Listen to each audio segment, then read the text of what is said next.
Thank you, Al. And when we read Scripture, we want to read Scripture narratively to start. That doesn't mean that we don't make theological observations or assertions about doctrine or church ministry application or anything like that. But first, we want to start it as a story. And just ask ourselves the question, if I was watching this on a big screen TV, or if I was in a movie theater, what would I see? Like, what do the characters look like? Where are the characters standing? Are they angry? Are they on stage? Are they shouting? Are they singing? I mean, just what movie am I watching? And how does it play out? And when we start and look at Scripture like that, I think we start asking a totally fresh set of questions.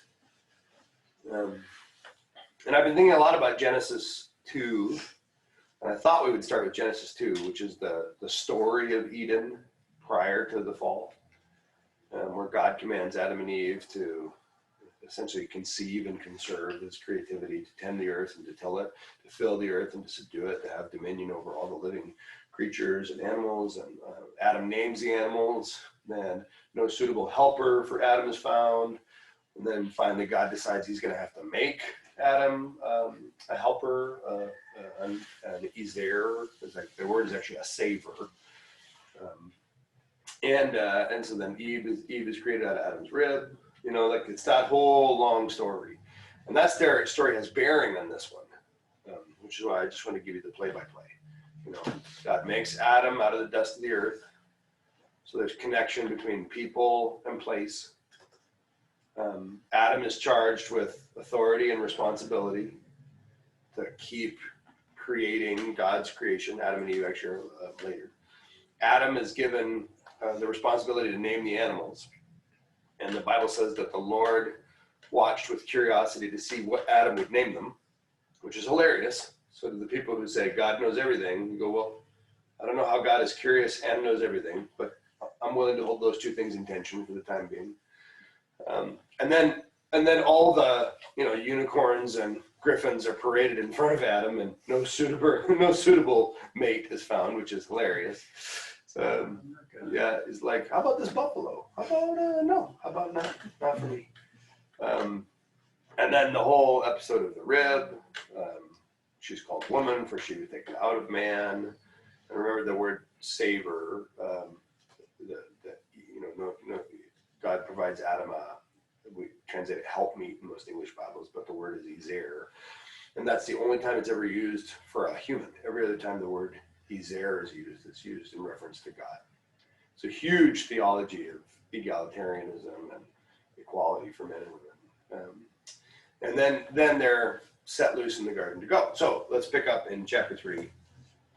The way we read the Bible here is we read a few verses and then stop. And then somebody else will jump in, or we'll ask questions, or I might interject. But let's go. Somebody start in chapter 3, verse 1. The serpent was more crafty than any other beast of the field that the Lord God had made. He said to the woman, "Did God actually say you shall not eat of any tree in the garden?" The woman said to the serpent, "We may eat of the fruit of the trees in the garden, but God said you shall not eat of the fruit of the tree that's in the midst of the garden. Neither shall you touch it, lest you die." All right, stop there for just a second. Okay, when you envision this story, where do you envision this happening?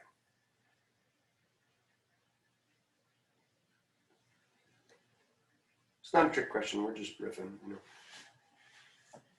I think usually the picture in people's mind is at the tree, like the serpent's around the tree and coming out. Yeah, right, from the painting. Yeah. Yeah, that's good. Anybody else? I mean, it's in Eden, which we know is a garden. We know it has 4 rivers that come out of it. We know that the Persian word for garden, from which we get this, is translated as paradise. Literally means paradise. It's a particular kind of garden. That word would have had walls to it. It would have been landscaped, which that blew my mind when I first learned that. But G.K. Beale, his book, The Bible and the Church's Mission, is really good about underlying the historical underpinnings. So think like an English garden, or something like Alhambra. I mean, like it's a garden somebody made on purpose, not just a patch of untamed jungle. Okay. So where do you imagine then, like, is Eve wandering? Is Eve picking flowers? What do you think she's doing? What feels right to you? Because this is just speculation, not theology. We're just trying to get into this.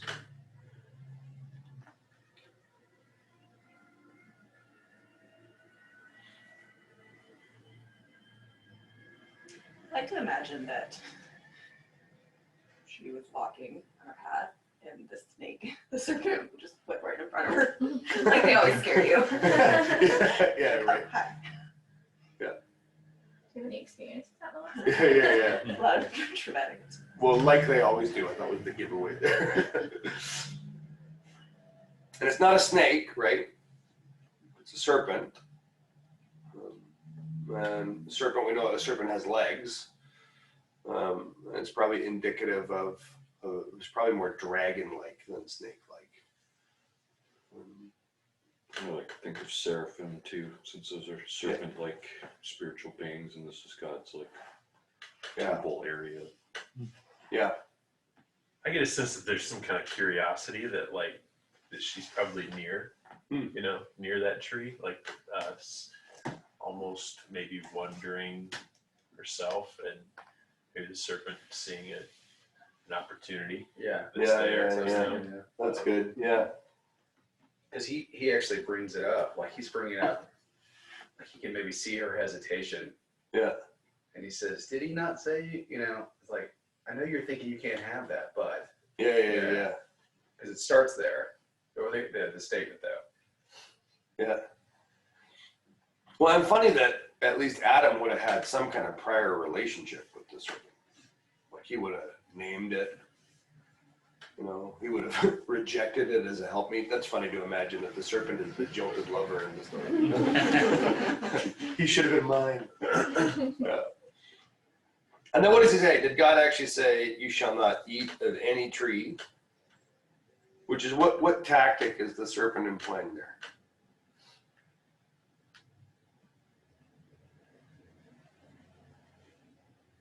Casting doubt. Yeah. Yeah, and deliberately getting it wrong. Right. Like, serpent knows he's wrong, and he knows, like, he's baiting her. And maybe flattering her by like implying that she has a closer connection, that she's in more regular conversation with God. Yeah. Like there are rumors flying around the garden, like, did you hear what God said to Adam and Eve today? Did you? Yeah. He said we can't eat anything. No, he said lunch is at 4. Yeah, exactly. Good. And the one says we can eat. Oh, go ahead. Well, yeah, and then if that's the context, it's interesting to think of Eve, because I have previously always imagined her as like sort of confused, like she's sort of stupid. But it's interesting to think that she might be like, maybe at this point she's still really wise. She's still really like I mean, she's not that wise because she's about to significantly screw up, but but she might still be like caring for the animals. Like she might be saying, no, you can eat all the fruit of the trees in the garden except a couple. Yeah. There's a minority line of rabbinic thinking that suggests that Adam and Eve were instructed to instruct the animals. Like they were the ones who were teaching the animals how to flourish in the garden, which maybe that's something like, you know, don't eat the livestock or, but Eve, I think, is doing that here. She's in a position of authority, you know, because the serpent's weapons are not full frontal assault. Like he doesn't attack her. He doesn't pull out swords. He doesn't try and bite her. He comes at her mind. He comes at her imagination. He comes at her sense of, like he puffs her up. And the sense that she's going to know something that he doesn't is the very thing that clobbers her. Serpents are such a great image for that too, because there's so many ways that they can assault you. Like you could be looking at the snake in the head or the serpent in the head, and it's, you know, over here mostly, and it's just coiled around, or how like Smog can kill you with his tail as easily as with his mouth. Well, Smog is a great example because so much of Lord of the Ring or of The Hobbit is not Smog breathing fire; it's talking. The Wizard of Earthsea was like that. All the dragons in the Wizard of Earthsea are very shrewd, and you can't quite trust them, but they're supremely wise. And so Chinese dragons, ancient Near Eastern Persian and Middle Eastern dragons, they all have that sort of I'm smarter than you, I'm going to toy with you motif, even though we think the big threat is teeth. All our American dragon movies are Fire. Fire, monster. Game of Thrones is very Western. Right. But in the East, dragons are more like wizards. They're smarter, and you see that here. So she says, no, we can eat any of the fruit of the trees in the garden, but God said, you shall not eat of the fruit of the tree in the midst of the garden, neither shall you touch it. Which I don't remember God saying, you're not allowed to touch it. Yeah. In chapter 2, verse 17, of the tree of the knowledge of good and evil you shall not eat, for in the day that you eat it you shall surely die. There's nothing in the Bible about not touching it. It's a whole book I'm reading right now that is about how she interjected that. And it's super boring, so I stopped reading it. But What's the book? I don't remember. It just came out, though. It's called Stuff Eve Made Up. Can't touch Well, it. that's what Can't touch this. that's what they're trying to figure out is, did she add that in, or was that God's instruction? Why did she add it in? Yeah, right. But I could see how people, if you get this original "don't eat this," that sometimes we build our own accountability things around something like I'm not even going to touch it. Yeah. No, they eat it, but I'm not even going to touch it, so I'm not going to tempt it. Or whatever it is. Yeah, that kind of Pharisee thing. Yeah, I'm going to add a layer around it. God didn't say that, but I'm going to, just in case. Well, I mean, evangelicals do that all the time. I mean, I grew up where we didn't drink because being drunk was a sin. Yeah. So, like, if you don't drink, you can't ever get drunk.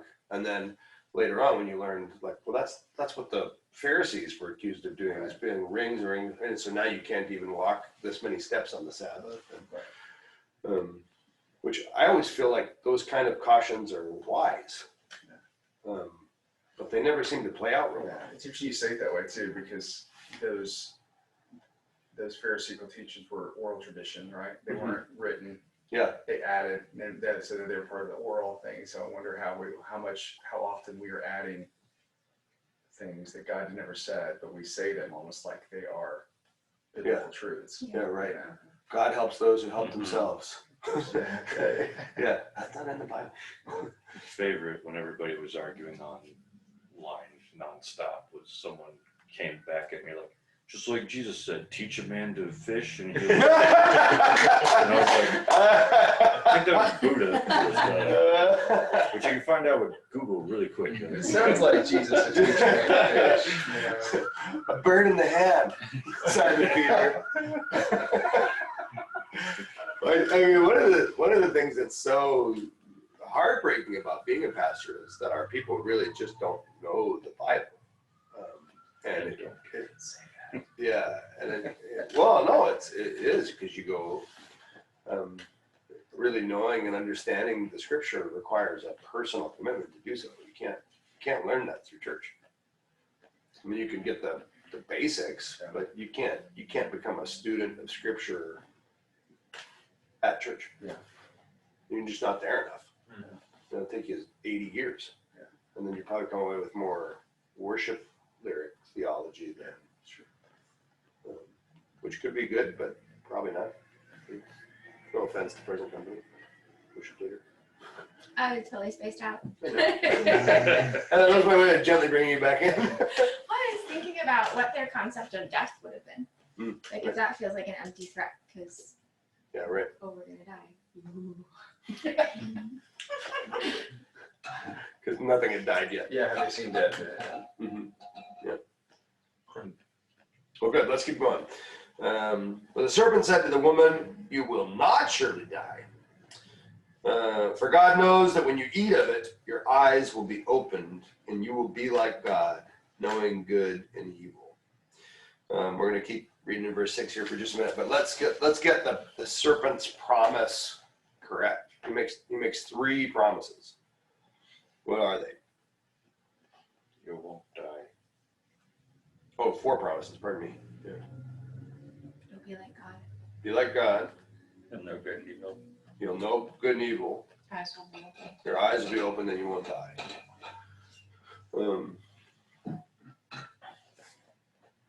Won't die. Eyes opened, like God, knowing good and evil. Those are pretty great promises. And the fruit. Yeah, that's right. And And maybe eat the it. enjoyment of the fruit. Yeah. Yeah. Although it could be like boysenberry or something that you don't enjoy.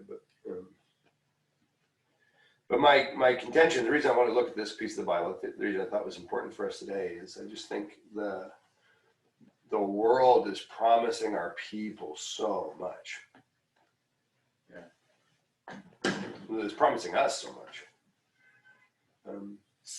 I think the movement of deconstruction among evangelical Christians is a movement that promises your eyes will be opened and you'll know good and evil, at the very least.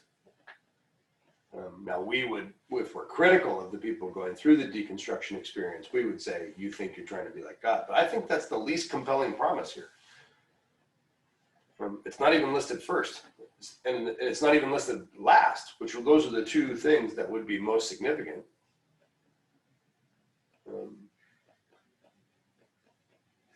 But you think of people who leave the Christian faith and they feel at the end almost invariably as though their eyes have been opened. I've seen what they're really like. They're hypocrites. The whole place is a fraud. They don't believe it anyway. They call themselves Christians, but whatever. And that now they can go, they think that there's evil inside of that church. They think they're good, but it's really evil.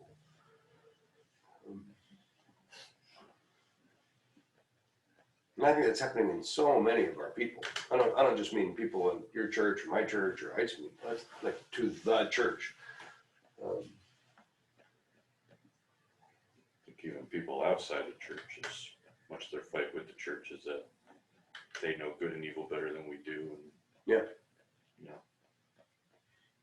Well, the LGBTQIA plus community, that issue of sexual mores and identity is the first time in living memory that the culture has been more moral than the church. Every other issue, people go, oh, I see, like the church is standing for what's right, but it's too restrictive. Or Christians are too morally conservative and they're not thinking about me. But with the LGBTQ community, that whole issue of inclusion and exclusion, the whole culture decided that we were the biggest.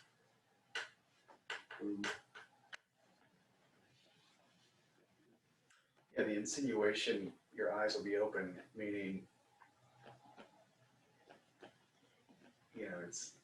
he's been holding out. Yeah. You've not been able to see. Right. It's the Morpheus. I feel like it's like that's the Yeah. there's a hidden thing that you can't see at this point. You'll finally be able to see it.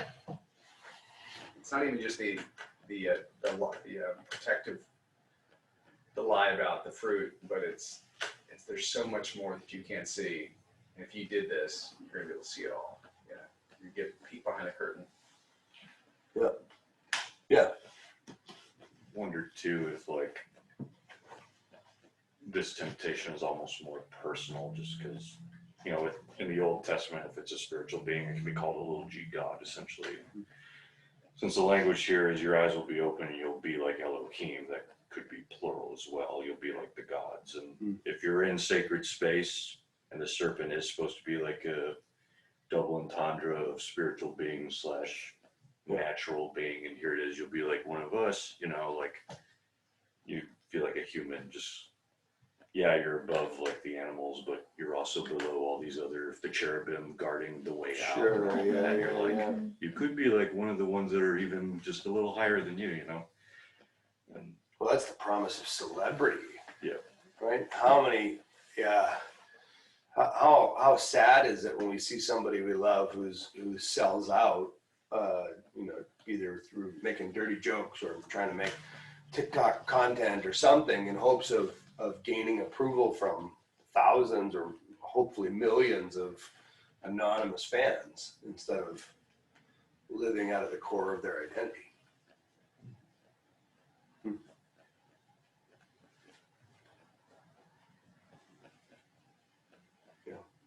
What about Team Girl? Team Girl's been real quiet so far. It's just because it's Eve. You're still feeling that? Like, you good. This is your chance to fix it. I need a piece of fruit to throw at your head. I'm thinking like shiny green apple on my desk at church right now.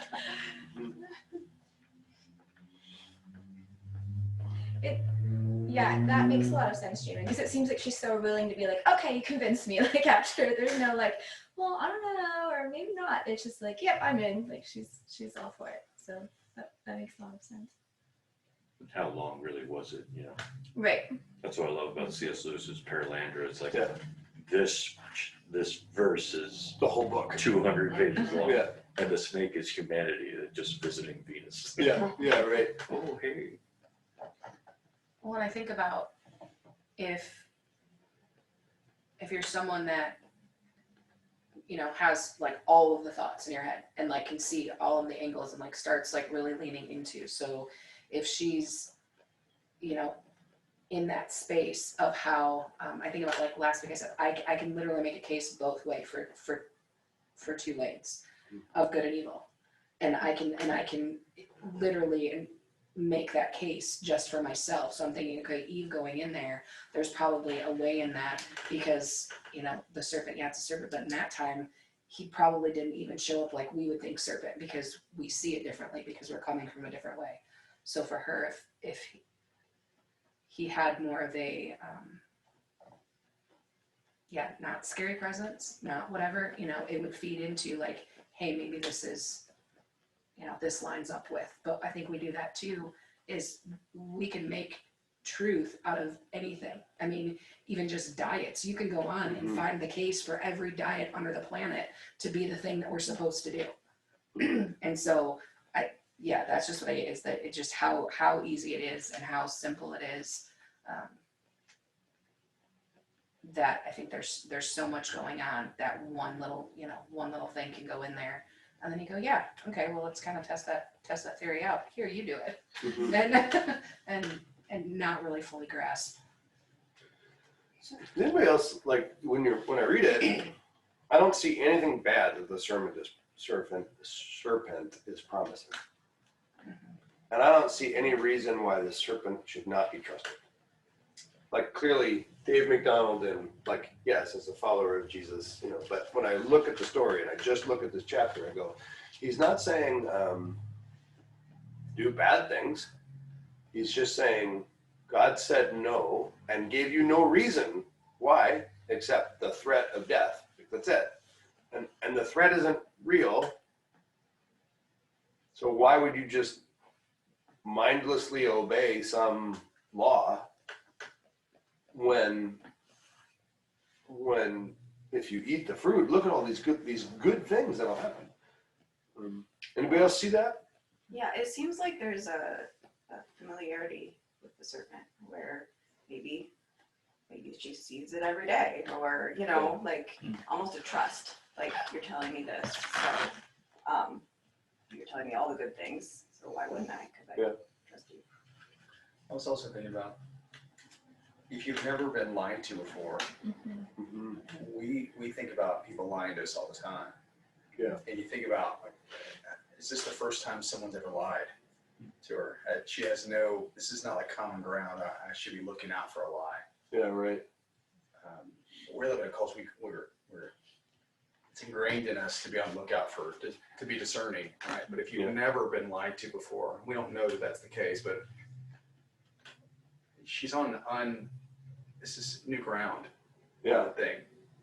But I think that's a good caution to us because we think we're discerning, Right. and yet we're also convinced that everyone else is deceived. Right. Right. Yeah. Like our other political party is deceived, or other religions are like we all think everybody else is wrong. Try and convince somebody who doesn't want the vaccine that people who are vaccinated are not deceived. we'll wait, or vice versa. But I just think it's fascinating that in the beginning God says you shouldn't know the difference between good and evil like that, or you should not experience the knowledge of good and evil like this. Which clearly they have to have some knowledge of good and evil, otherwise they wouldn't have obeyed God, right? Like the starting point is God saying don't, and they would have had to know good from bad, or else, else they would have just said, okay. So they got something, but there's something different. And I wonder if that's such a huge problem in our churches, in our culture, in our theology, in our marriages, in our whatever, is that we all think we know.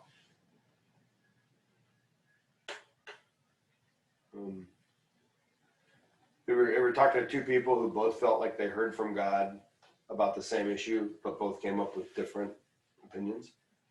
You're like, well, is God of two minds? Or is one of you not hearing from God? Or are neither of you hearing from God? Or are you both hearing from God imperfectly? Are you both hearing from God in such a way that these two opposites can harmonize if we keep to, but good luck ever having that conversation. Because we know good and evil. We know it. Well, that's biblical too with Paul, right? It's Agabus. You're going to go to prison if you go there. The whole church is like, the Holy Spirit's been telling us that too. Don't go there. Paul's like, no, I'm supposed to go there. That's what the word's saying. Yeah. It's the same exact word to both of them, but they both have different, completely opposite interpretations of what it means. So. Yeah. If you go, you'll be arrested. That's good. If you go, you'll be arrested. That's bad. Yeah. Yeah, good example. I think too, it's just the human wisdom. Like I always figured God would have taught them wisdom himself over time, Yeah. It's like, but this is like, I figured God would have taught them wisdom over time, but this is like out of our human wisdom, we're going to go ahead and do it our own way. Because this language is used like 3 more times in the Bible, is that Sarah took Hagar and gave it to her husband. It's the same Hebrew as Eve took the fruit and gave it to her. And it's just like that's human wisdom again. You're using your own ideas to try to find a child. The taking is the... Yeah, the take and give, the take and give. Because there are 2 trees, right? There's a tree of everlasting life and the tree of the knowledge of good and evil. But they already had everlasting life. Like they were already not going to die. They didn't need the fruit from that tree because they already had what the tree provided from the hand of God himself. And there's, metaphorically, or if you look at it visually, if Adam is taken up out of the ground, where does the tree of life get its nourishment? From the same source as Adam. And who gave life to the source? Well, it was God. So, that God's saying, don't find your life in something other than what I gave you. Don't find the knowledge in something other than what I gave you. All right, let's keep going. Verse 6.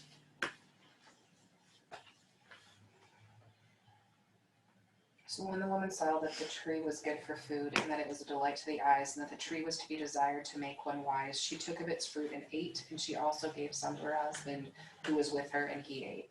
Then the eyes of both were opened, and they knew that they were naked, and they sewed fig leaves together and made themselves loincloths. All right, let's stop there.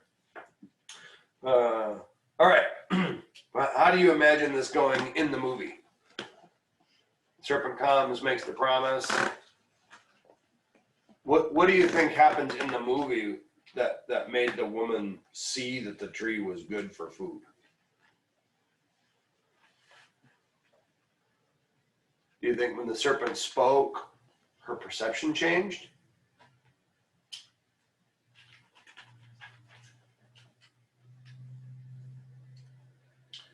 her mind had to have gone back to those 4 things, 5 things, Whatever they were, and yeah. said, yeah, but I'm game, you know, I want that. And I think it's funny that I mean, maybe nobody thinks this, but like you think of the fruit, it just says the fruit, right? And so a lot of times we picture like an apple, Disney, you know, portrayal of, you know, whatever. So like it's this apple, but you know, I wonder if it was something really hard to get into, like a coconut, or like, you know, like That's hilarious. so like I think, sorry for this terrible example, but if somebody struggled with pornography in the 90s, you didn't just take out your phone and go to a website. Right. You dealt with dial-up internet and you know, I mean, it was like a chore to like scratch this itch. So more like a donkey, more like a donkey. But you know, so it was like this, like, I wonder if it was really hard to get to, and I wonder if she had to really work at it to really like push back some thoughts of. It wasn't as simple as just going, you know. It was. I want those 4 or 5 things so bad that I'm going to do whatever I have to do to crack this thing open to get to what's inside. I don't know. Yeah. No, but that's a great observation because you're right. We think of it as low hanging fruit. And maybe maybe that was. No, but I mean, think of it. If it was low hanging fruit, I mean, if it was stone fruit, right? Then that would have been all over the ground too. Yeah. Which is it's funny that I mean, coconut is funny. And not worth it. Yeah. Yeah. Running the world over a coconut. Yeah. Like, oh, you're just drinking the water. Yeah, that's not the. You gotta get the white stone in the middle. Oh yeah, no, it's great. But it does seem like it's one of those. It's one of those. It feels like it's one of those 2 things. Change of perception. Mm-hmm. Okay, I've never really given this a really good look. You know, I've never seen it from this perspective before.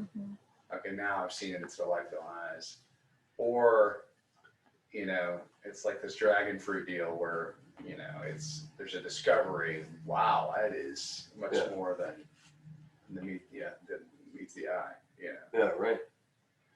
Well, and I think too, like when they start out, she's not even thinking about the fruit. She's thinking about like life with God. She's just living in the garden. She's enjoying the garden, enjoying life. She's just living. She's doing what she was designed and created to do. She's not distracted. She's not dissatisfied. She's got stuff to do. She's got a healthy relationship with God. We'll come back to it later, but it says her husband was with her. So she got healthy human relationships, healthy vertical relationships. Like she's got everything you could ever want because arguably she is living life through God's lens. Right. And now she's not got her God glasses on. Now instead of thinking about God, she's thinking about fruit. She's thinking about the thing, whatever the thing is. And when she gets her eyes on the thing, and the thing promises all this stuff, all of which she probably already had. But now she goes, I can have it in a new way, which is, I mean, that's the modern world. That's marketing, that's advertising, that's social media, that's like, just look at what you don't have. Just look at what you don't have. Just look at what you can't have. And then you start to fantasize how good life will be when you get whatever. You started to say something. I was wondering if she like rather than having her perception of the tree transformed, if she had already decided that she wasn't supposed to touch it, which wasn't something that God told her to do, then she might not have ever seen it. Like, she might have never gone there. She might have had other stuff to do. Yeah, right. I mean, trees are hard to miss, but Well, it depends on how big. Hard to miss a tree in the chapter house because we had 2 trees in 50 feet, but pretty easy to miss one particular tree in the midst of a forest. And you talked about the garden having walls or whatever. So there might have been clear boundaries or guides. What was that Amazon show with the Terry Pratchett book? Good Omens. Good Omens, yeah. The beginning of Good Omens shows Eden in a really historically accurate or rendition. It's really, never watched the show, I read the book, but that opening sequence, you're laughing about the opening sequence. The sword, yeah. Yeah, but it shows Eden as a walled garden with, pergolas and follies and gazebos and all that, so it was really cool. Yeah. So when the woman saw that the tree was good for food and a delight to the eyes, and the tree was to be desired to make one wise, she took of its fruit and ate. Do those four qualities line up with the promises? Because I know there's a difference in each of our translations, but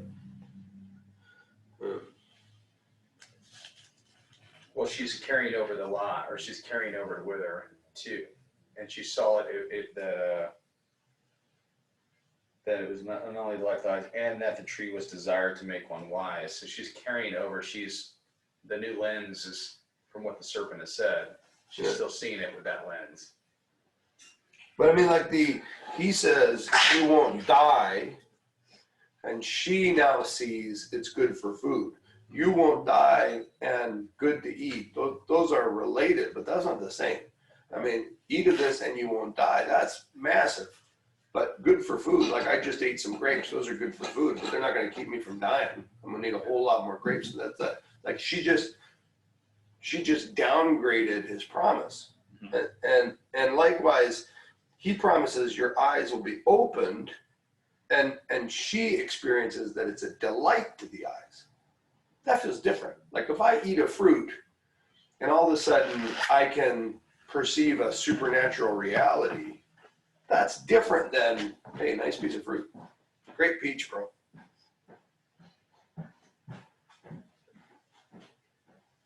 But there's also it's desirable for gaining wisdom. I mean, that can be attached to knowledge. Your eyes being open. Mm-hmm. I think she downgraded it to things that she had already experienced. Hmm.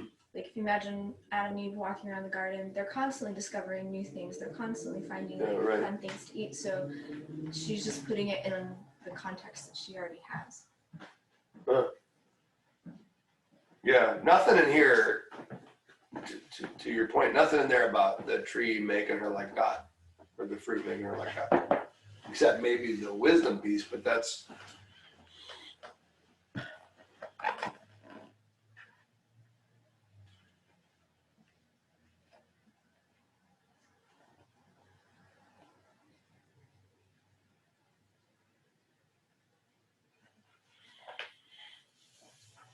Did the serpent ever tell her to eat the fruit?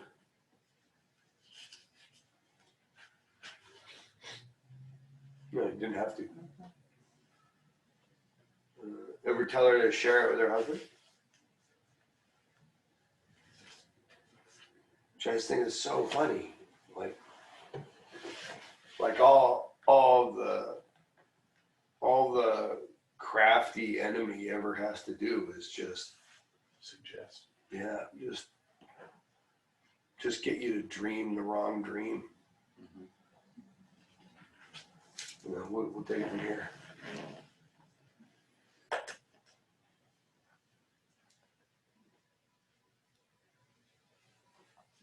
realize we still fall for this too. My favorite nerd church moment so far was in a D&D campaign. I took them into Garden of Eden. Oh, that's fine. And there's just one angel that was slightly bitter, just a tad, not that much. But I gave a hint that they shouldn't walk over to them, and they missed it. So they walked over to him, and he's like, "Oh, hey, how you doing? It's an angel in the Garden of Eden. What's the problem?" Yeah. So you guys can have a drink of water if you want, +5 to your wisdom, And one by one, the first one took it, drank, all right, you get +5 to your wisdom. Guys, you got to try this, yeah. And so they all do it, and then the world just falls apart. And they're like, "This is what happened." It was just amazing to watch. And a bunch of like, "I've never seen Eden like this before." That's great. That's cool, David. You did become wise, and you ruined everything. And then I took away 10 wisdom immediately. which made one of them quit the game.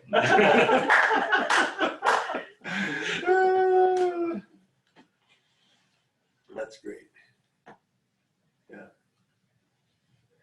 I wonder if because it doesn't say that she said anything to Adam, right? Right. She didn't say, she was just like, here, try this, for all we know. But I wonder if some of the serpent's promises weren't for her. Oh, that's a great insight. Yeah.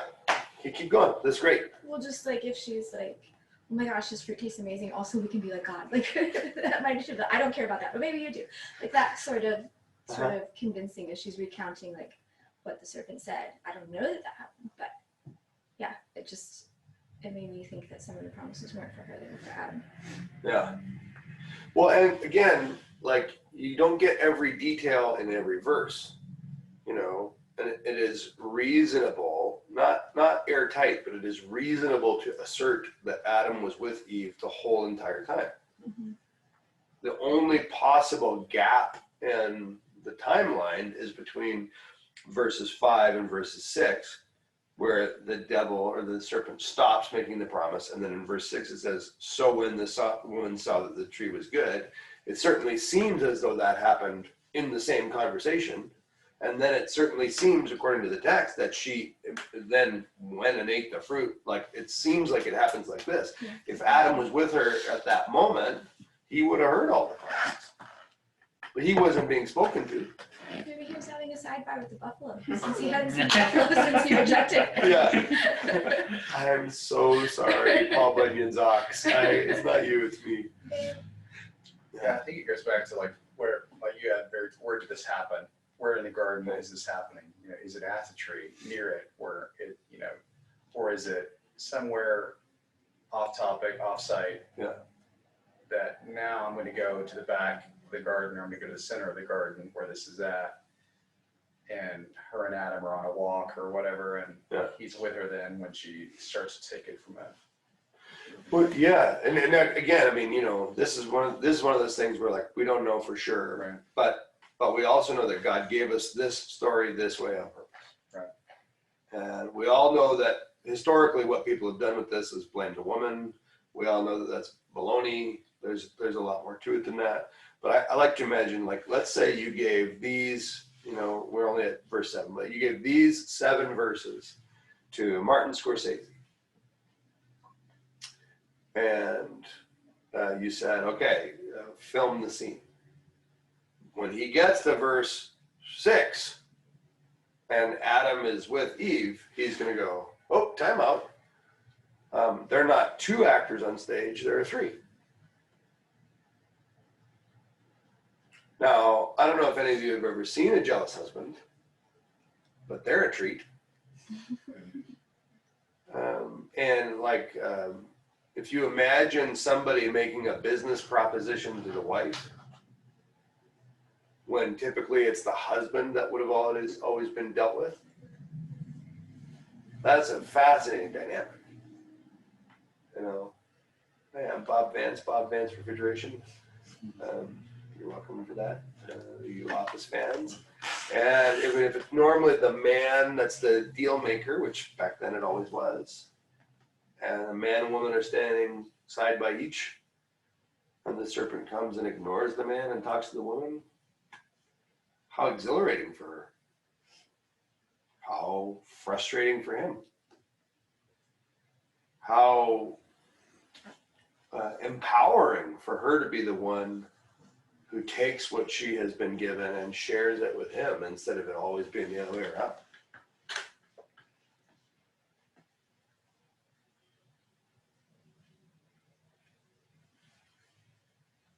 I don't think I ever noticed that he was like right there, possibly the whole time, which is interesting because it almost makes it just look like Eve's in charge, just like, Yeah. what does Adam have to do with? Or he's so passive, the fact that he would relegate himself to not engage, if he's there. Yeah. Or he's working on something. Where's that?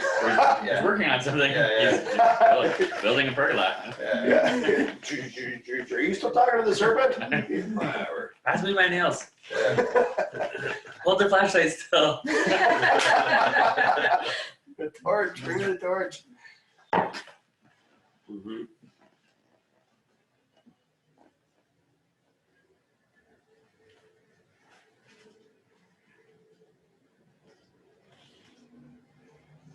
It's funny, there's real communion language here, like Last Supper language.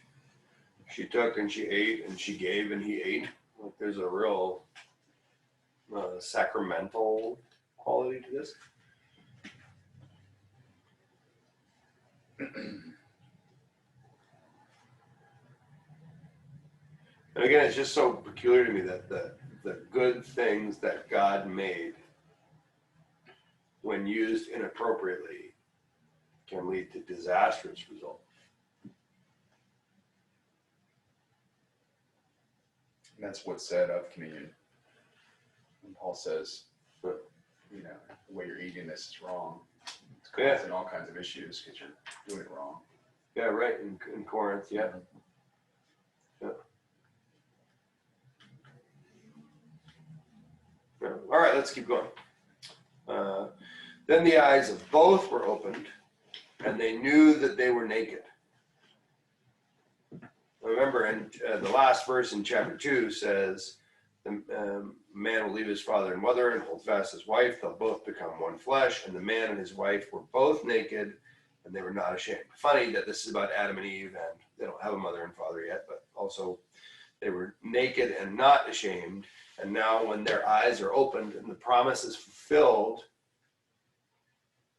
what they get to see is shame. Which is such a, like, that's such a huge betrayal. You promised our eyes would be open. They are. But we don't like what we see. Well, I didn't promise you'd like it. I just promised you'd see it.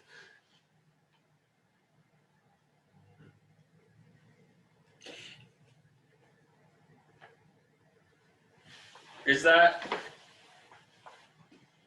that's like the cultural interpretation.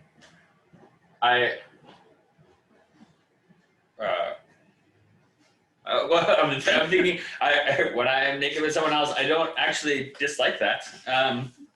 So I don't know. I'm just trying to come at it from a different angle.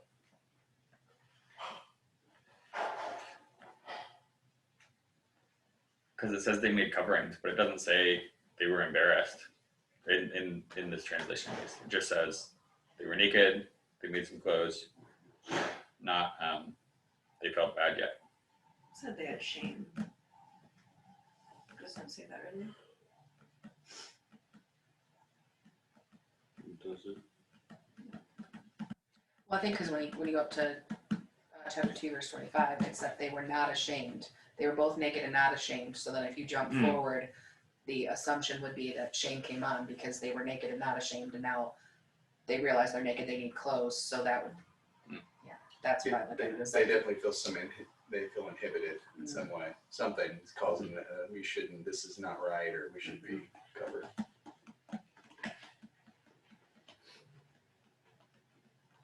One of the interpretations that I heard more recently that I really liked was this was the first time someone noticed that they were different than someone else. Mm-hmm. And this is the rest of the story of the Bible is God's going to try to bring everybody back together despite their differences. But humanity's been splintered right from the beginning to recognize the differences and then change other people into different things, you know. So now man and woman are going to become splintered because of their differences. Then races are going to be splintered from their differences. And God's going to try to work through one nation to bring all the splintering back together. But right here is just where it's, wait, I don't look like that.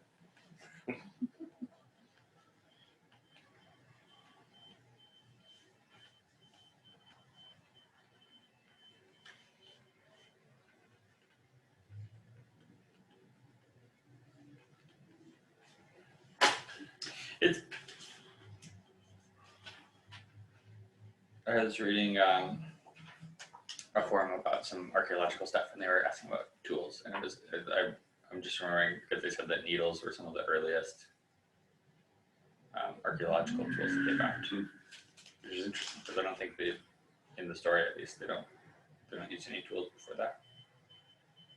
Yeah. Going back to your thing, if God is working then to reconcile our differences, the church should also be working to reconcile differences.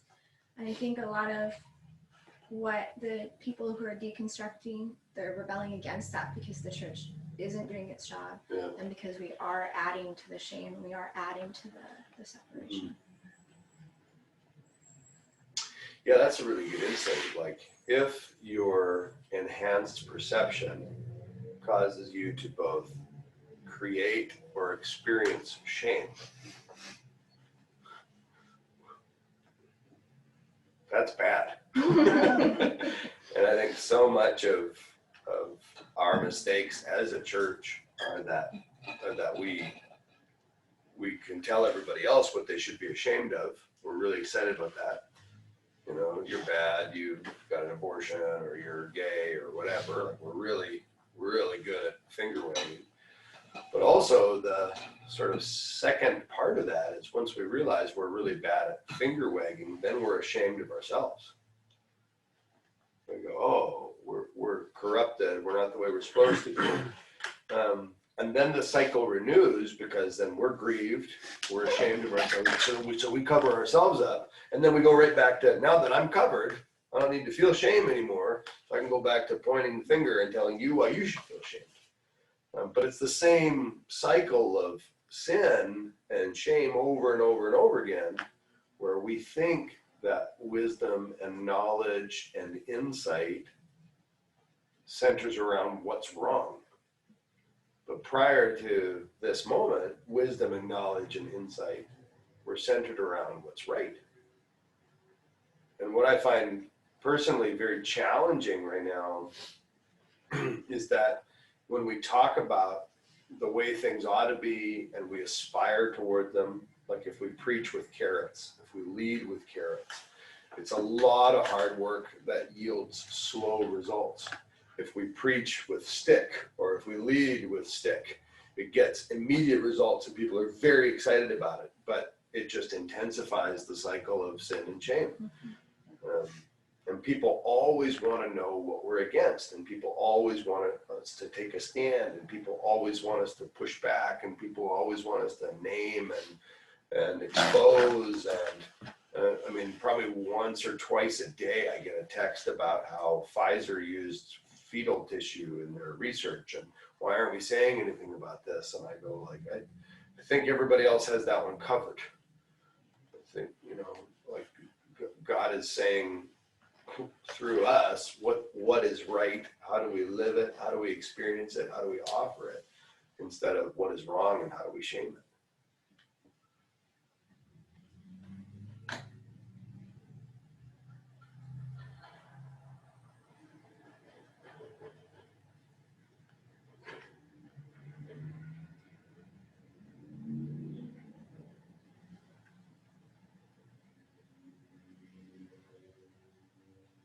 Yeah, there's a fixation of eyes on the wrong thing. Right. Fixation on, we were talking about some of that last night, David, about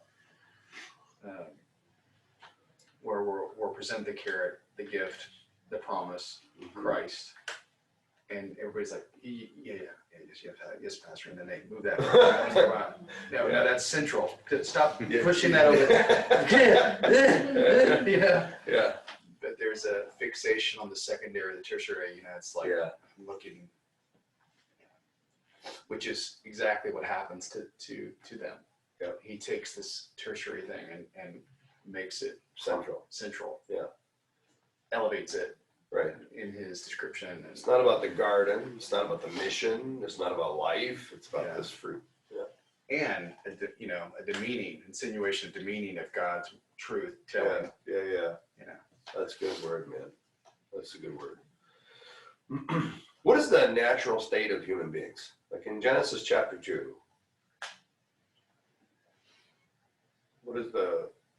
how did God intend people to be? What were they wearing? What fur did they have?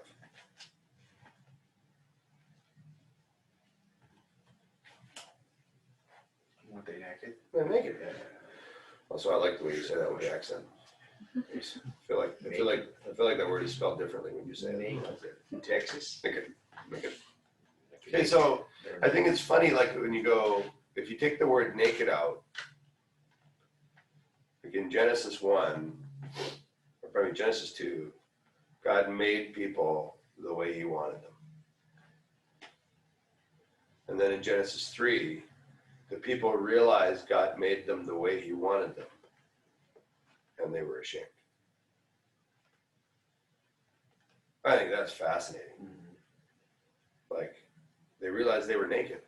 You mean, that's like my cat realizing it has fur.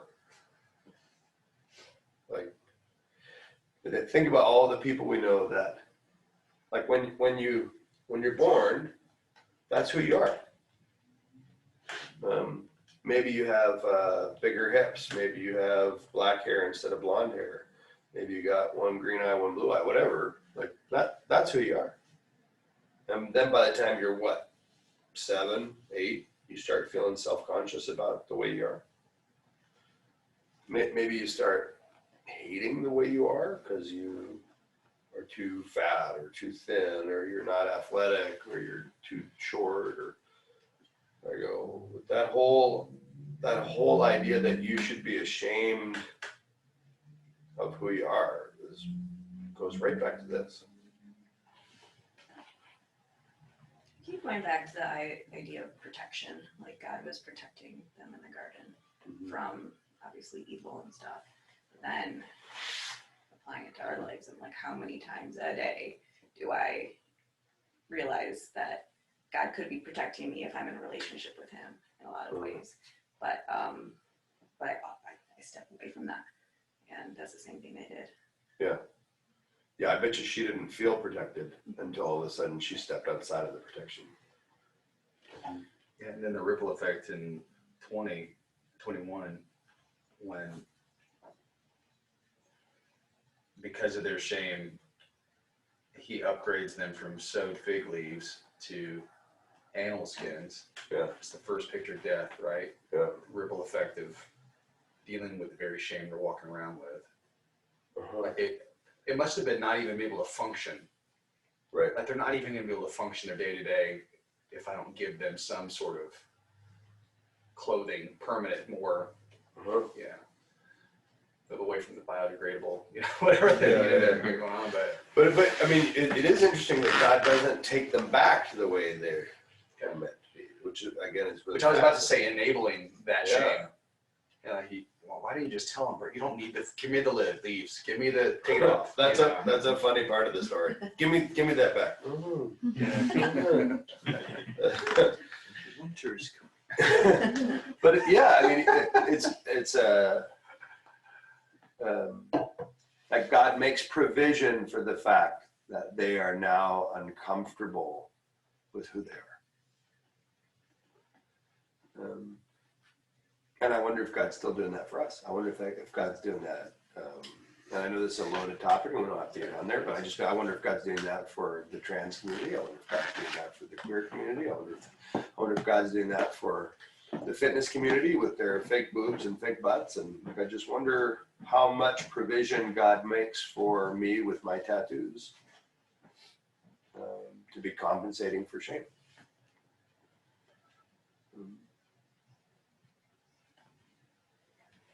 And maybe that's reading too much into the story, but I think at least the story touches on it.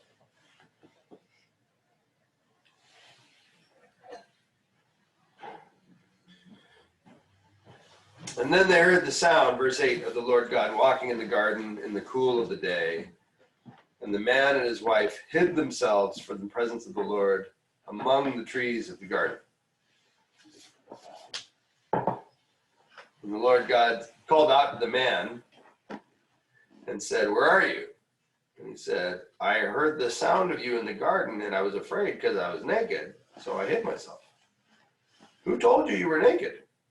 Have you eaten of the tree of which I commanded you not to eat? The woman whom you gave to be with me, she gave me the fruit of the tree, and I ate. Then the Lord said to the woman, what is this that you have done? And the woman said, the serpent deceived me, and I ate. All right, there's about 13 sermons in there. And I realize we'll probably need to pick up the pace before Kelly and Melissa fall totally asleep, but that's just me provoking them to stay with us. But what sticks out to you first? God talked to him instead of her. Yeah, that's a trip. And then he turns around and blames her. Which I always think there were multiple buses being. People been thrown under the bus.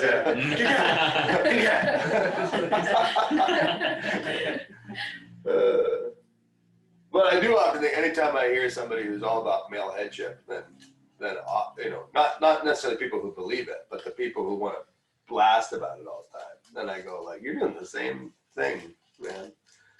Like, it's up to the man to lead the church and the home. And all right.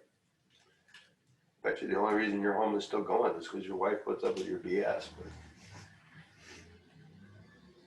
You think the serpent pointed to the buffalo? yeah, that's it. He told me. That's right. It was the dove. I'm sorry. It was the dove that told me, take that.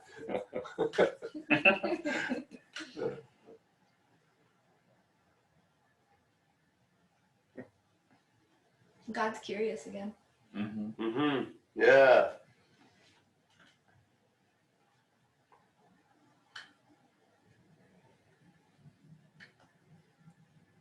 I like to think this is Jesus. It's just my own personal fun. But, Yeah.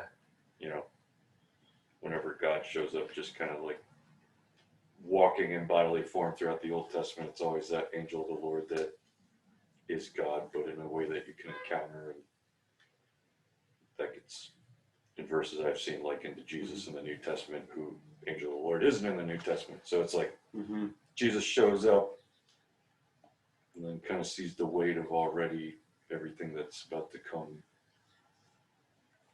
Just to add to that, it's like when he says, though, it's almost blaming God. The woman, you. Yeah. It's not just her. It's, bro. Yeah. She's yours. You. So many buses. Yeah. It's like a child-parent relationship. Of course. Where Yeah. like curiosity, where God's like, God already knew what happened, Right. but it's almost like not trapping them, but Giving them a chance to fess up. complain, And all the questions he has too, where are you guys? Yeah. Just don't move, he can't see us. Yeah. Well, even just the fact that they heard the sound of you walking in the garden. I go, Is it walking?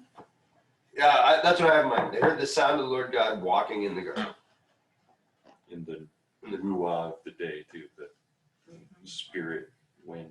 Is that the word? Is ruach? Yeah. Really? Mhm. That's a terrible translation. Cool of the day. Yeah. Breath, wind, spirit. In the breath of the day is a way better insight. That's a way better story. Mine says at the time of the evening breeze, which I assume is the thing where you get a little gust of wind when the sun sets. Yeah. Yeah. But Which the ruach. breath of the day is a really interesting way to think about that. Yeah. Well, and same word for spirit and wind and air. Yeah. But I love that when God says, where are you? The man inadvertently like shows all his cards. Like, I heard you walking. Okay, maybe that's a nod towards the extra perception he has after eating the fruit. Probably not, but maybe. Heard you walking, and I was afraid. Well, you've never been afraid before, Yeah. so that's a tip that you did something. Something new has happened for you to experience fear, and I hid because I was naked, scared, naked, and hiding are all like, that's all new. So God draws the conclusion, did you do the thing that I told you not to do? Yeah, and we know that they're afraid of dying. They've never experienced that before because remember that's what she reiterates to the serpent. Now he says we can, Yeah. that we'll die. And now, oh crap, we've done it. Is he coming to kill us? Yeah. This is where naked and afraid came from. I never knew that. Yeah.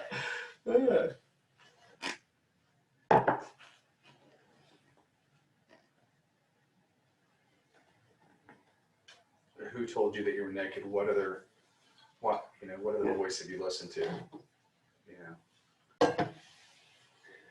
And there again too, like I just think not to hammer on it, like, but if naked is a symbol for the way they're supposed to be, he never told them they were the way they were supposed to be. They didn't need to be told. They could just enjoy the way they were supposed to be. So who told you you were the way you were supposed to be, and then immediately made you feel ashamed of the way you were supposed to be? Like, that's such a funny. You know how great it is when you see little kids at the beach and they're running around with like their bellies are way pushed out, but they're like little boys especially, they kind of have this waddle, and you're like, there's no body shame at all, and you're like, that's awesome, and you just pray that kid never finds out. Something I was thinking about David too is like maybe like the unspoken part of all this is what about the fruit caused that? What about the fruit caused this eye-open shame, all these things, the ripple effects that we're all talking about? What is it? Is it the disobedience? Is it what is it that causes that? It's not something that we talk about. We just talk about the deception. Right. Is it the property of the fruit, or is it the inherent in the experience? Right. Yeah. Like there's a minority. Maybe it's left that open on purpose. Yeah. Because then it frames more easily over the course of humanity and life in general. Right. That it's not. We don't get fixated on eating this thing. It is the experience of. Right. It's a taboo. The violation of the taboo. Yeah. Although there's the minority that like to suggest it as magic mushrooms, which is really funny.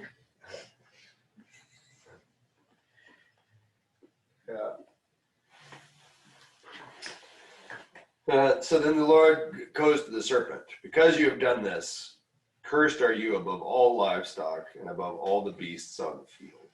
On your belly you shall go, and dust you will eat all the days of your life. All right, somebody else pick up at verse 15. And I will put enmity between you and the woman, between your offspring and hers. He will crush your head, and you will strike his heel. To the woman he said, I will make your pains in childbearing very severe. The painful labor, you will give birth to children. Your desire will be for your husband, and he will rule over you. To Adam he said, because you listened to your wife and ate fruit from the tree about which I commanded you, you must not eat from it. Cursed is the ground because of you. Through painful toil you will eat food from it all the days of your life. It will produce thorns and thistles for you, and you will eat the plants of the field. By the sweat of your brow you will eat your food until you return to the ground, since from it you were taken. For dust you are, and to dust you will return. All right, let's stop there. All right, what sticks out to you about all this? In verse 15, I've never really noticed this verse. I'm ashamed. I'm afraid. I don't know. But verse 15, it says, I'll put enmity between you and the woman. We get that. And between your offspring and her offspring. Offspring of the serpent, offspring of the woman. Yeah. Enmity between those two. I don't really know what that. I don't understand that. Or this is going to continue. Yeah. Go ahead. There's just a line from a song. There's a band, Need to Breathe, and they have this song that says, bad decisions, they don't seem bad at the time. Consequences they don't always fit the crime, Hmm. and that just those lyrics are just running through my head. It's cool the way they sing it. You take us there. No, I won't. Is it, No, does it sound like dial-up? no, No. That sounds better. Yeah. Well, is that what Jesus is getting at in John 8 when he calls the Pharisees? Brood of vipers. Well, yeah, that one, and then also you are of your father, the devil, and your wills to do your father's desires. He was a murderer from the beginning. So I can see likening back to Eden is that you are of the offspring of the serpent. Yeah. And the more like satanic sense type thing.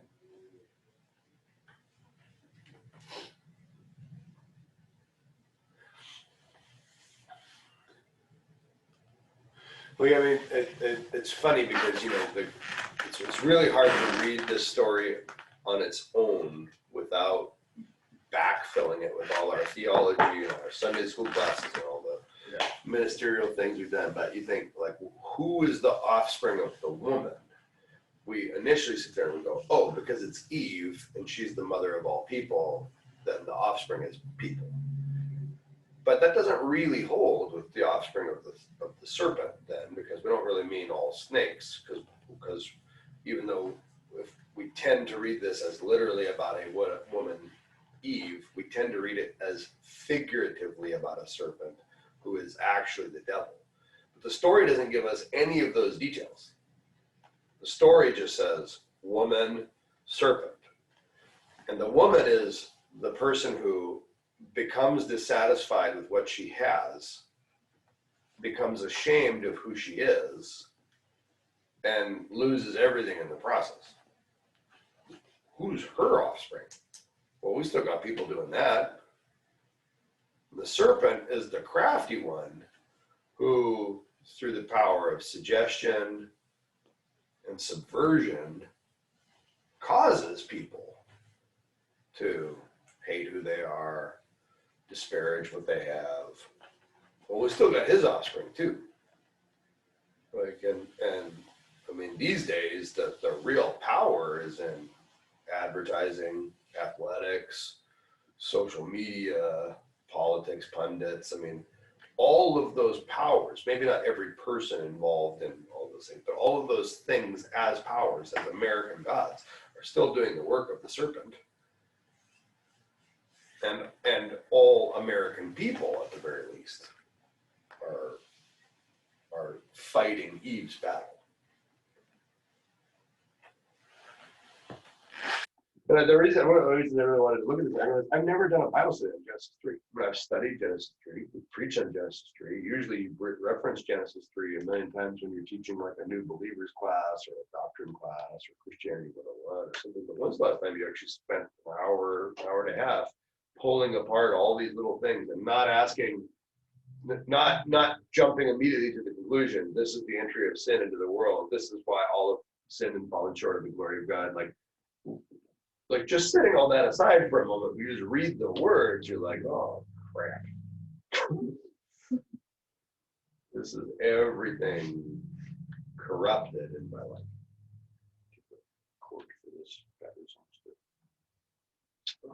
Yeah.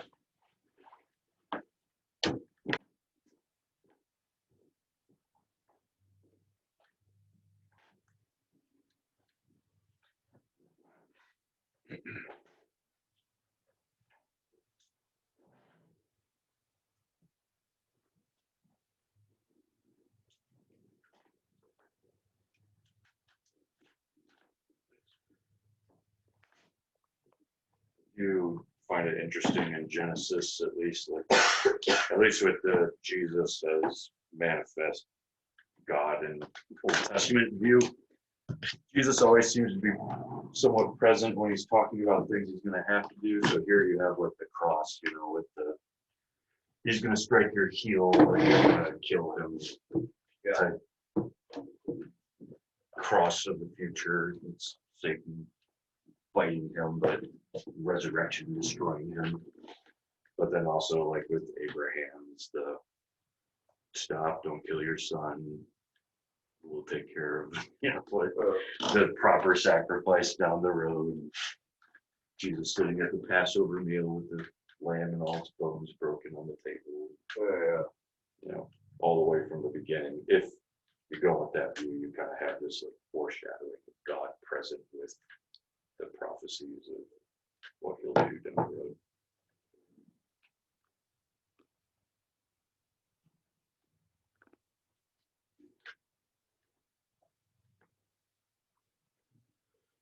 What else about these curses?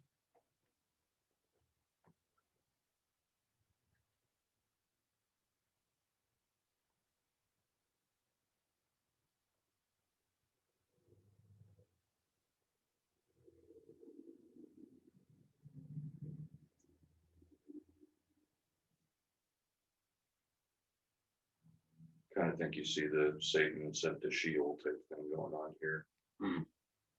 Just Down to the dust all the Yeah. days of your life. Isaiah, you used to be a star, but now you're sent all the way to the bottom. Yeah. Ezekiel, you used to be a cherubim in the garden, but then your pride overtook you. And then here it's just like your legs are chopped off, like you're far down. Yeah. Well, and you're gonna eat dust, and dust is the place where the man will return. Yeah. Which is, again, if you read it as a story and you see it in your mind, now the serpent is on its belly and it's slithering through dead atoms, which is really that's a visual fulfillment of what the serpent was doing. Yeah, the product of everything you call it, you did it. Now you're living what you've done. Yeah, well, that's what the serpent always wants to do, is kill atoms. And, I think there's also they go from this creating partnership from rib partnership to now oh, that's good. usurping you're here, tension here, now. Yeah. Which I think really starts with the husband's blaming of the wife. Yeah. I mean, people are fond of saying it started with Eve eating the fruit, but there was, even after they ate the fruit together, they were naked and ashamed together. They were clothed in fig leaves together. They spoke with God together. But in that conversation with God, that's when Adam stepped away from his wife. So the enmity between husband and wife. And isn't that what we do too when we're fearful and we're afraid of wrath? Like the reason we lie for two reasons. We lie to either get what we don't deserve or lie from getting what we do deserve. And his reaction is to blame shit. Yeah, right. Save his own butt. Right. Yeah, which worked out so well for him. And we do that now in conflict now, doing that today. We don't want to experience that, so someone else. Isn't the word rib also like not a good translation, like for the Hebrew at all? Oh, I don't know, maybe. From what I understand, it's just supposed to be side, because the Yeah. Adam Yeah. split in half, and now it can get back Yeah. to our, come together. So it's like half of you is just dysfunctional at all times. I feel that. I don't even have to get into any sort of marital application to do it by myself. And to do exactly what you're saying you're not doing, but to the actual idea of like the second Adam, Christ, taking this back, taking relationships back, taking one fleshness back, what it was always meant to be. Exactly.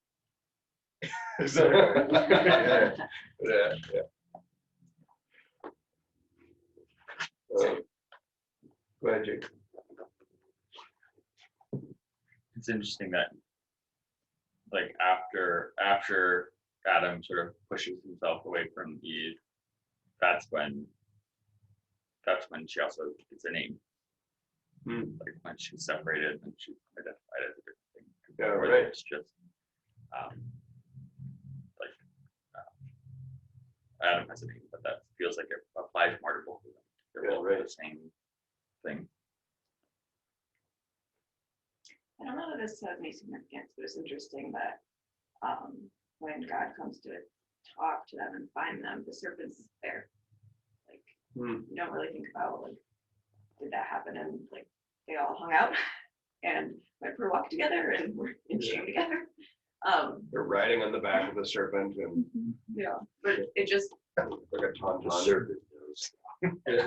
It's gross, stop it. Pull your fig leaf down. It's on my back. Yeah, that's funny. It's like the serpent was like watching the show afterwards, you know. Yeah, again, I don't know that I would have put that together had you not brought up, but that's the power of seeing it like a film. You know, like where if the serpent is there when God's talking, does he snap his fingers and teleport him in? to me, it's like he's the bigger part of the story than we realize. Yeah. Like he's around all the time. like it's their dog. Yeah. Verse 20 is interesting because just to go back, her name, right? Spoke woman, and then Adam calls her name in verse 20. The man called his wife's name Eve. You know, he names her there after that. Always think where it's Adam and Eve this whole time, but it's after all this has happened that she's named Eve. And right after God says that he's going to rule over her. Right. That's when he Yeah. does the thing they've been doing to the animals. Yeah, I know it makes sense, but you know, now he's playing the part. Oh, now she's at the level of the buffalo.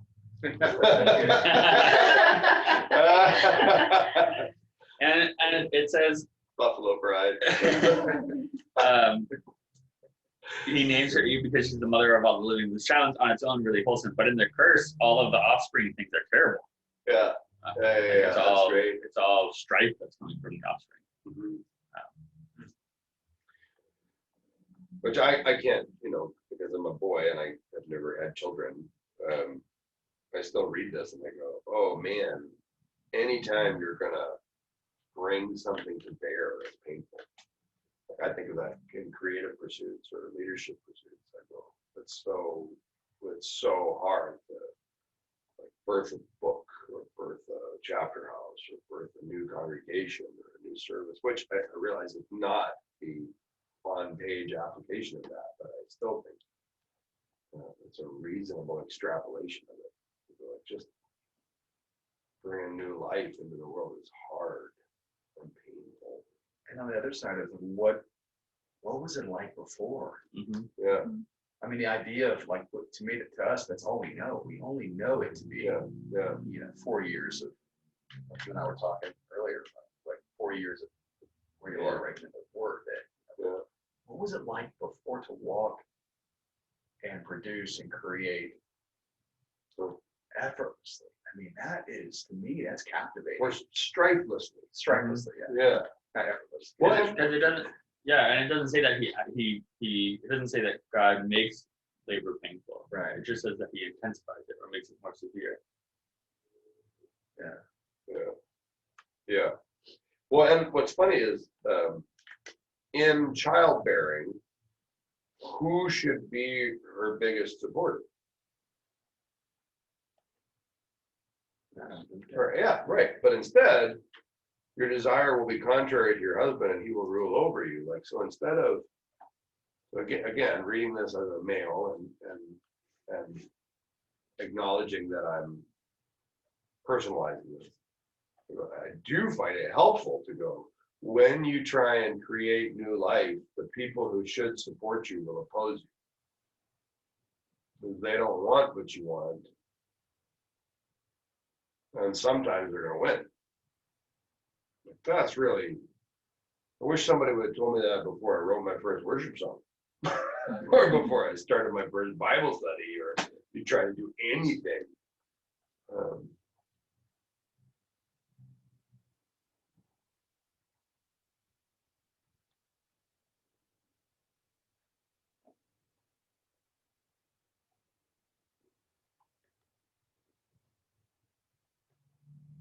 Go ahead.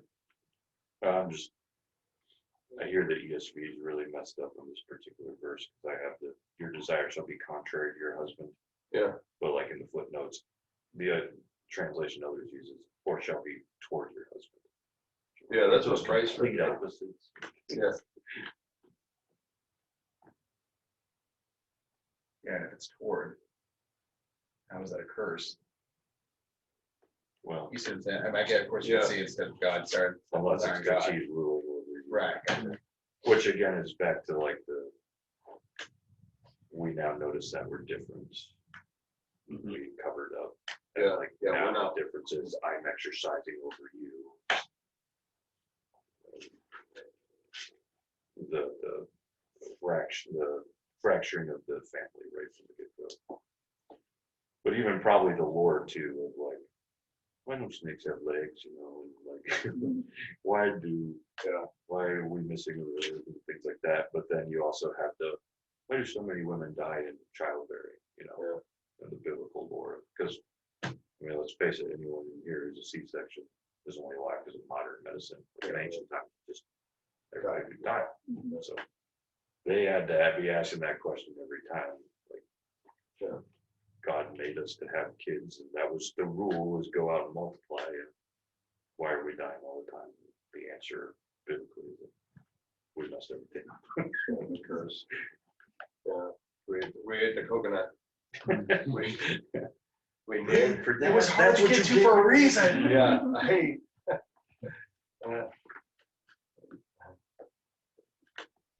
It's interesting that that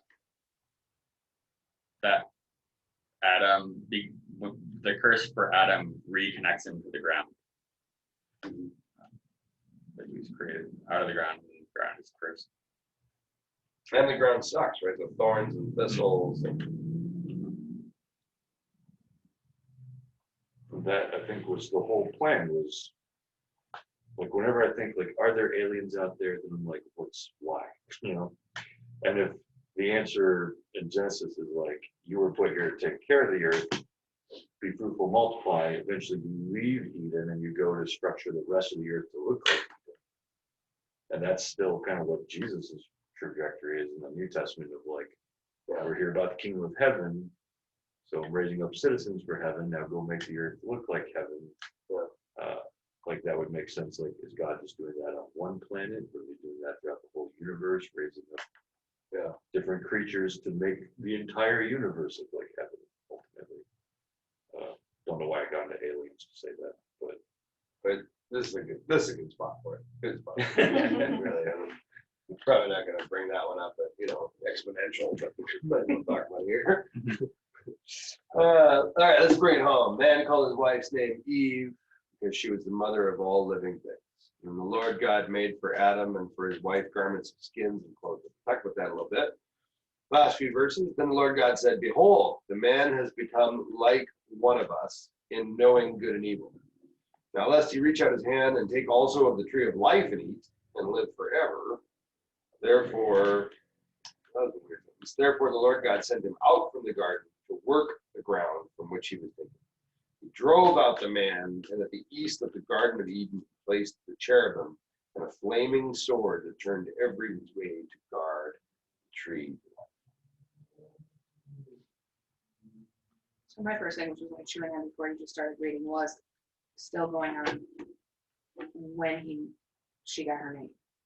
Mm-hmm. And how going all the way back to the beginning of 3, that in the Bible is important, everything had a name, but she was walking around with no name. Mm-hmm. And forward in the Bible, names really are significant. Like, names just aren't names. You know, Right. It isn't like, oh, Susie's a cool name, we're gonna name her Susie. There was meaning and purpose and all of that. So she goes through all of this, and we could think that, like, oh, she should have known because she was there. But there's significance for names. And so even though she should know in it, if that, like, as much as, whether name is title and that, she was walking around going, yeah, I see all this around me, but I actually don't know who I am in this. I don't have a thing. And what decisions and all of that came through, because she was the only thing that didn't have a name. Yeah. Well, she wasn't actually, I was thinking about it because I said that earlier. I was thinking about it, but she actually was named earlier. Adam, when Lord presents her, he says, "You called woman because you came out of man." So she's got this name. And Listen. Go ahead. Oh yeah, okay. But I think to go along with that, I'm thinking too, is like now Eve is a product of what you produced. Before is product of where you're from. And when I think woman versus Eve, you know, which is now I'm all tied to what I'm producing versus who I am. No, like Eve is the name given to the person who is going to make other people. Exactly. Where woman is the name given to the person from the husband. Right. Right. Or from your So woman is partnership. woman is identity. Right. And Eve is commodity. What you do. Yeah. That I think there's something there. Yeah. Yeah. Where is it that Adam's Chapter 2, verse 4. Something like that. Just the word for man, right? Yeah. Or humanity. Yeah, at Yeah. least in my translation, I think not saying this, I think it just calls them man and woman in chapter 2 at least. Well, the Hebrew word for earth is hadamah, and for people is hadam. It's the same word, there's a little apostrophe A at the end. And Adam means the species of humans.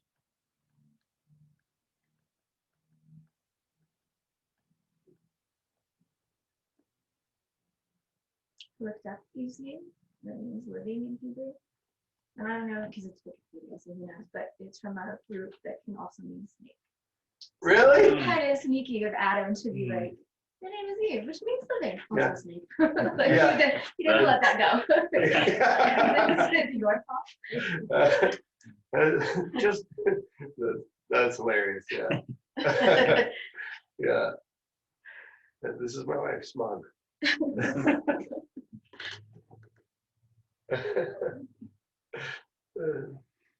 This is the great disappointment.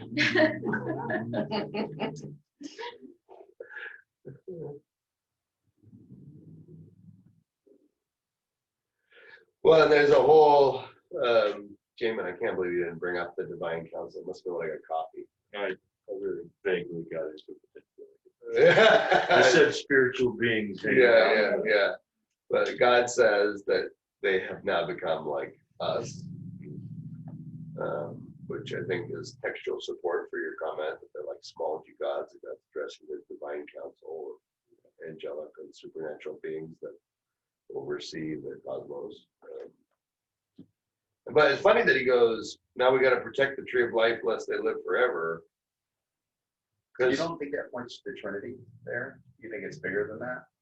it could be limited to the Trinity, but in Genesis 1, there's court language.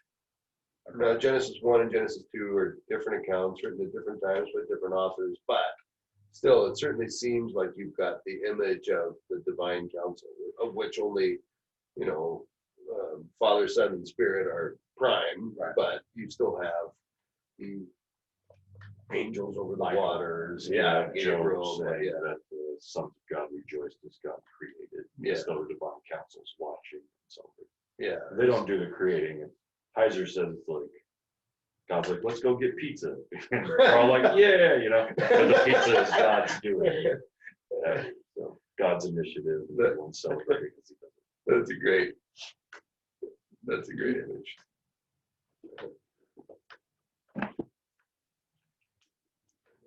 Yeah, it's after Love lunch. you. Yep. Guys see that? We're upstairs in a bit, and then lunch at 1. I think probably Rocky Top. I might need to. Yeah.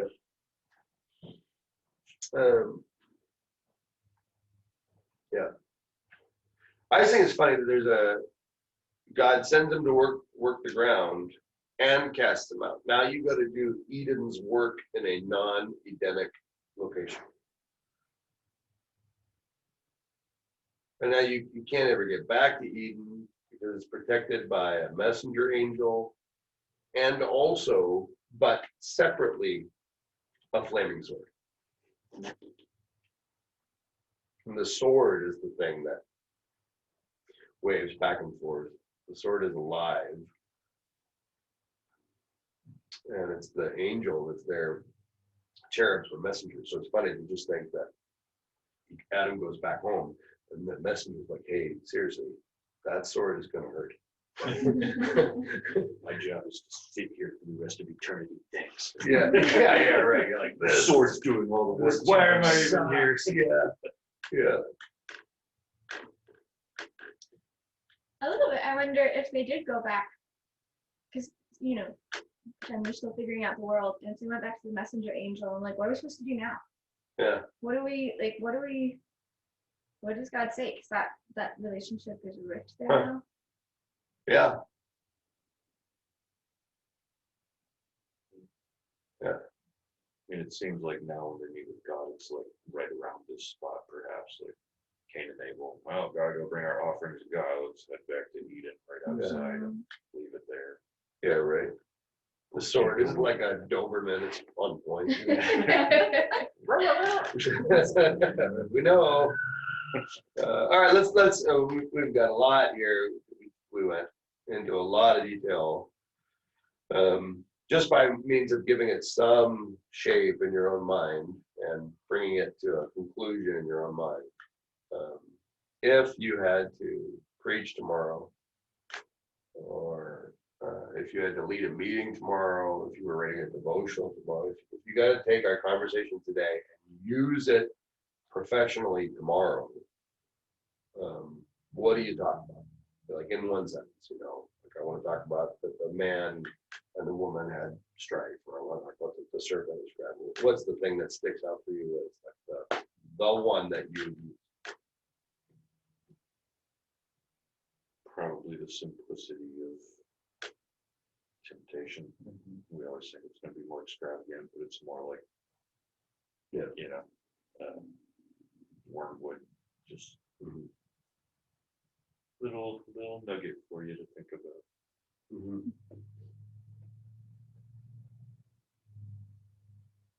Yeah, that's good.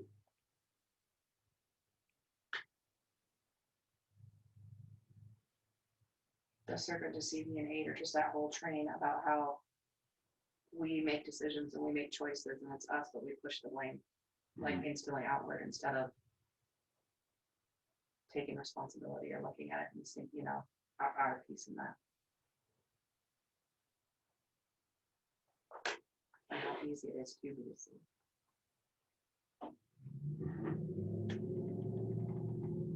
Always going to think of the serpent pointing at the buffalo now. Dad. I think when we think of shame, we think of, I almost feel like maybe sometimes when there's shame that God ran away. Like, oh, I feel shame. God must be, like, if I looked up right now, God must be running really far away from me.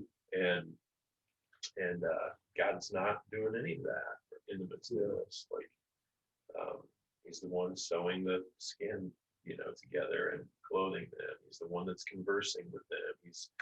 He's doling out consequences, but like there are consequences. So I feel like there's still relationship, and it's broken. It's not what it was, but there's still God pursuing, that we see all throughout Scripture, but still even here and present, and even in the midst of shame. That humility on God's part is really amazing. Yeah. It makes me think of your comment about it being a parent-child relationship. Because don't we fix our kids' clothes or buy our kids' clothes, and don't we chase after our kids even when they're knuckleheads? And don't they think that we're going to hate them for forever and ever, and even lash out at us for that?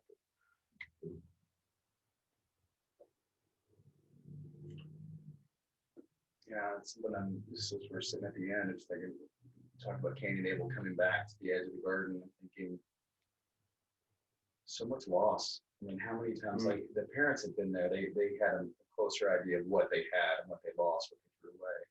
But there's like this generational distance, like they had to experience. Like, what did we not get to experience that parents at least did? How did they trash this for us? Now I'm stuck at the edge of this thing. What could have been for us? I guess I'm thinking maybe go back to your question, the doubter, subtle temptation, and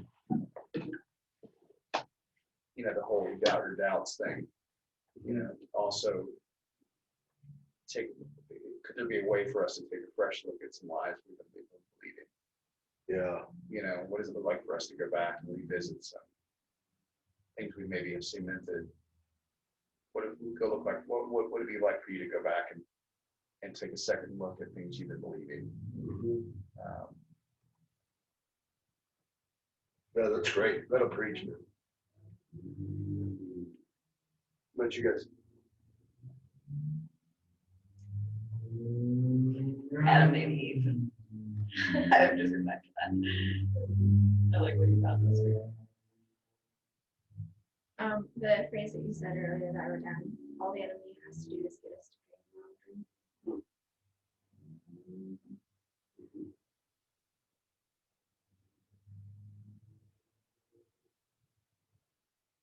Yeah, I think I'd go back to what you guys said about just how we lost protection. Hmm. What that looks like and our relationship with God. And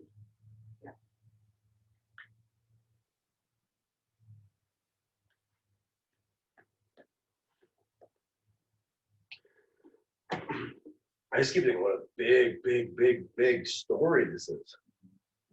Like, it's so short, but to really, like, it's whatever it is, 20 verses, but you start pulling apart, you're like, to properly explore this, this is a 3-hour movie. This is a Kevin Costner film. This is like, and it's really, I'm trying to think of any way you could put it in a modern context that would keep all the parallels intact, but they're really, but one of my criticisms of Christian film and fiction and television is that we're like, okay, we have 2 hours to tell the story of Matthew. Like, well, that's a terrible idea. Like, that's too much story, and so even here I go, Genesis 2 and 3 make up 2 halves of one story, but really even telling those 2 chapters in a feature-length film is too much.